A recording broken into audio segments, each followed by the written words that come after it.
আসসালামু আলাইকুম বন্ধুরা, কেমন আছেন? আশা করি অনেক ভালো আছেন। তো আজ পবিত্র জুমা মোবারক, আজ দ্বিতীয় রোজা এবং গরিবের হজের দিন। তো আমরা একটু আমাদের বিল্ডিংয়ের পাশে একটু জায়গা আছে, সেখানে কিছু চারা লাগাবো। তা আপনাদের মাঝে তা শেয়ার করবো। তো দেখেন, তো আশা করি অনেক ভালো লাগবে ভিডিওটি। তো দেখেন বন্ধুরা, এই যেখানে জাবের আছে, জাসারাত আছে, দুষ্টামি করতেছে। জাবের, তুমি ওর দিকে খেয়াল রেখো, হ্যাঁ? এই যে আমাদের এই যে বিল্ডিং সাইডে দেখেন, এই যে এই জায়গাটায় আমরা বিভিন্ন চারা লাগিয়ে থাকি। তাই যে এখানে একটি দেখেন পেঁপে গাছ আছে। তো আমি আপনাদের আপু উঠাইতেছে। কি পাতা বলে যেন এগুলা?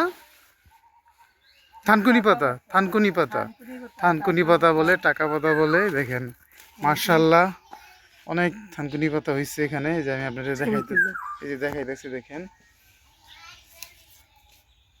এমনি হয়ে এগুলোতে পাকোড়া বানাবো। পাকোড়া রমজান না, এটা খাইলে শরীরের জন্য অনেক ভালো, বুঝছো? হ্যাঁ। আর এটা খাইলে দেখা যায় শরীরটা মানে ভালো থাকবে। এই জন্য ভাবলাম যেগুলো ফেলে না দিয়ে, তো এগুলো অনেক হয়ে গেছে, তো গাছ লাগাবো, যার কারণে ভাবলাম যে তাহলে এগুলো একটু মানে তুলে নিয়ে একটু বড়া বা পাকোড়া বানাই, আর কিছুটা ফেলে দেই, অল্প একটু রাখবো, আর কিছুটা ফেলে তারপর গাছ লাগাবো। এগুলো উঠাইবা না যেগুলা? এই মাঝখানে একটু রাখবো। আর আমি হসপিটাল থেকে আসার সময় কোয়ার্টারে যে অনেক গাছ লাগাইছিলাম সেগুলো নিয়ে আসছি, ওইগুলো লাগাবো এখন। এই যে বিভিন্ন এগুলো নিয়ে আসছে চারা। এই যে এখানে দেখেন বেগুনের চারা আছে। তো গাছ লাগাইতে এসেও শান্তি নাই, কারণ বাচ্চারা আসছে, জাবেজার সাথে আসছে, দুইজনেই মনে করেন যে একদম মানে একজনের শীষ দিবে, একজন এইটা করবে ওইটা করবে। তো এখানে আমি আজকে গতকালকে আমার নাইট ডিউটি ছিল, তো সেগুলো তো আমি ভিডিও আসলে সব নেই না। তো আসার সময় আমি এই গাছগুলো আমাদের মানে কোয়ার্টারে আমি লাগাইছিলাম, তো কোয়ার্টারে ওখানে বালু, এই যে দেখেন বালু, শুধু বালু এগুলা। তো এই বালুর কারণে মানে গাছ হয় না, মানে বড় হইতেছিল না গাছ এই বালুর কারণে। তো ভাবলাম যে তাহলে ওখানে রেখে লাভ নাই, তো বাড়ি নিয়ে যাই, বাড়িতে যাতে একটু মাটি মুটি আমরা করতে পারি, গুছাইতে পারি। তো এই জন্য মাটির নিয়ে মানে গাছগুলো নিয়ে আসছি, এখন লাগাবো। তো এখানে এই একটা বেগুনের চারা আছে, আরও পেঁপের চারা আছে, এগুলো নিয়ে আসছি। আর টমেটো গাছের চারা মানে এমন অবস্থা, টমেটো হয়েছে, তো এত সুন্দর টমেটো ধরছে যে গাছ আর উঠাইতে মন চায় না আমার, তো আর উঠাই না। আর এদিকে আমাদের গেটের সামনে একটা মরিচ গাছ ছিল, সেটা আপনাদের ভাই তুলে নিছে, এখানে লাগাবে। আর এই যে এখানে একটা পেঁপে গাছ হয়েছে, এগুলো মানে পেঁপে গাছ থেকে বিচি পড়ে। তো আমাদের এখানে একটা পেঁপে গাছ আছে, সেটা থেকে মানে বিচি পড়ে এগুলো হয়েছে। তো আমি ভাবলাম যে তাহলে একটু জায়গাটা ফাঁকা করি, তো এই জন্য কিছু এই টাকা পাতা মানে থানকুনি পাতা তুলে নিতেছি, যেগুলো দিয়ে পাকোড়া বা বড়া যা বলে এগুলো বানাবো, আর সাথে গাছগুলো লাগায় যাব। আর রমজানে খাবার দাবার শেষ হয় না সহজে, একটু এই পাকোড়া টাকোড়া এগুলো একটু খাওয়া পরে। তা তো থাকেন সবাই, ইনশাল্লাহ ভালো লাগবে ভিডিওটি, দেখতে থাকেন, কারণ গাছগুলো লাগাবো আমরা। তো এখানে কিন্তু মাটিটা আমরা বাড়িতে এসে তৈরি করা হয়েছে, মাটির সাথে গোবর সার যেটা গরুর, তো সেটা দিয়ে মিশানো হয়েছে। দেখেন মাটিগুলো কিন্তু দেখলেই বোঝা যায়, এগুলো দিয়ে মিশিয়ে এখন আমরা এই গাছগুলো লাগিয়ে তারপরে পানি দিব। আর মাটি যে কোথায় যায় তাও জানি না, এখানে কিন্তু একদম এই পর্যন্ত মাটি ছিল, এই যে এই পর্যন্ত মাটি ছিল, এখন দেখেন কীরকম গর্ত হয়ে গেছে, কিন্তু তারপর মাটি নেই, যেগুলো গর্ত, মাটি যে কই গেছে তাও জানি না। মানে মাটি মনে হয় বৃষ্টিতে ধুয়ে ধুয়ে কি নিচ দিয়ে চলে যায় না কি জানি না, কারণ এটা তো পাকা করা, এই যে পাকা করা, তাহলে যায় কোন দিকে তাও জানি না। তো সব কোন দিক দিয়া? সোজা ওই দিক দিয়ে জায়গা কি জানে। আচ্ছা যাক, সাথে থাকেন, ইনশাল্লাহ ভালো লাগবে। এই যে এইগুলো পুরো সাদা ছিল মাটি, এখানে আমি গোবরগুলা ফালাইছি দেখেন। তারপরে এই যে এখানে এক বস্তা গোবর এনে রাখছি। এগুলা যখন লাগাবো, তো আস্তে আস্তে লাগাবো, যখন চারা লাগাবো তখন এই গোবরগুলা ব্যবহার করবো এখানে। দেখেন গোবর সার এখানে পুরো এক বস্তা। ঢাকা শহরে এগুলা আপনার পাওয়া যায় না, কিনতে হয় আলাদা। তো আমি যে দেখাইতেছি দেখেন একদম মাথা পর্যন্ত মানে আমি পুরো গোবর দিয়ে মাটি মিলিয়ে রাখছি এগুলো। তো আজকে আমি এগুলো লাগাবো। তো এই যে বন্ধুরা, এই যে এখন গোবর সার দিব। এখানে হোল করছি, অনেকগুলো হোল করছি, যেখানে এখানে বসো, এখানে বসো। এই যে এখানে হোল করছি, এখন গোবর সার দিব। দেখেন ওই বেশি দিব না, আগে দিছিলাম সার।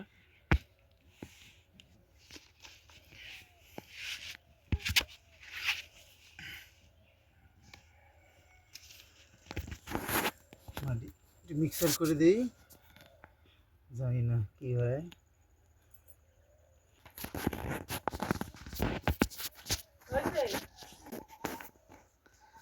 তো এখানে যে আপনাদের ভাইয়া গাছ লাগাইতেছে গর্ত করে একদম সুন্দর গোবর মাটি দিয়ে, মানে একদম গোবর মাটি দিয়ে সুন্দরভাবে গাছগুলো লাগাইতেছে।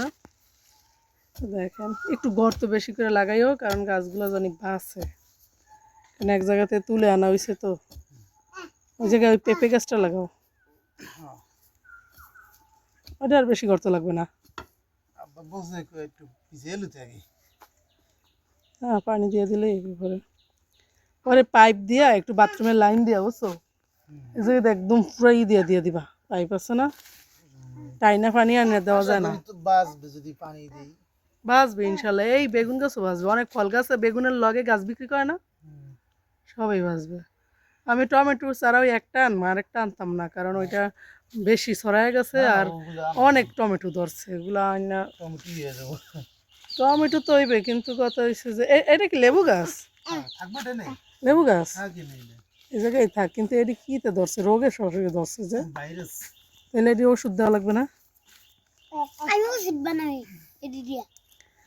একটু গোবর দিয়ে নিলে ভালো হয়। এগুলো কি মাটি না বালু? মাটি এগুলো তো মাটি, কিন্তু হাসপাতালে সব বালু, যার কারণে গাছগুলো একদম মানে খারাপ অবস্থা। হবে না, দেখো হবে ইনশাল্লাহ হবে। দাও শেকড়গুলা ভিতরে দাও, দিয়া মাটি দিয়ে দাও, আস্তে আস্তে মাটি দিও। আল্লাহর নাম নিয়ে লাগাও, আল্লাহ ভরসা। ওই নিচের মাটি এগুলো উঠায় দাও, নিচের পাতাগুলো, নিচের পাতাগুলো হাত দিয়ে টান দিয়ে উঠায় দাও। হ্যাঁ হ্যাঁ, অনেক করে মাটি দিয়ে দাও গোড়ায়। করে অনেক করে মাটি দাও, পাতাগুলো একটু জায়গায় ধরে উপরে। গোড়া যেন ফাঁকা থাকে না, গোড়ার মাটি দাও, মাটি বেশি করে দাও। তো এইভাবে আমরা গাছগুলো লাগাই নিতেছি। এই দেখেন জাবেরও বসে রয়েছে ওর বাবার সাথে। তো বন্ধুরা, এই তো সকালে চারা রোপণ করলাম, এখন জুমার নামাজ পড়তে মসজিদে যেতেছি। আজকে পবিত্র জুমা মুবারক, আর রমজানের প্রথম জুমাবার, আজকে দ্বিতীয় রমজান। এখানে যে জাবের আছে আমার সাথে, এই যে জাবের যেতেছে। জাবের তাকাও,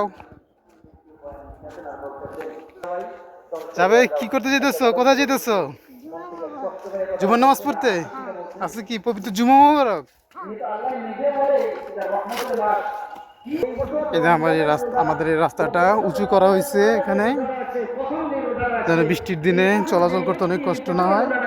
আর আগে যে রাস্তা ছিল অনেক নিচু ছিল, বৃষ্টি হইলেই কাদা হয়ে যেত, পানি জমতো, যাওয়া যেত না। এই যে দেখেন মসজিদের কাছাকাছি এসে পড়ছি। তার জন্য আমার হাবিব সাল্লাল্লাহু আলাইহি সাল্লাম এই মেহরাবের মাধ্যমে আর এই সুযোগটুকু পাইয়ে যদি আমরা আল্লাহ আমাদের মৃত্যুটা যেন শেষদার মাধ্যমে হয়, আমাদের মৃত্যুটা যেন। তো বন্ধুরা, এই যে নামাজ শেষে আমরা বের হলাম। তো যদি ভিডিওটি বন্ধুরা ভালো লেগে থাকে, লাইক কমেন্ট শেয়ার করে দেবেন। আর দূর দূরান্ত থেকে যারা আমার এই ভিডিওটি দেখতেছেন এখন পর্যন্ত লাইক দেননি, প্লিজ বন্ধুরা লাইক, নতুন বন্ধু হলে সাবস্ক্রাইব করে পাশে থাকবেন। তো সবাই ভালো থাকবেন, সুস্থ থাকবেন। আল্লাহ হাফেজ।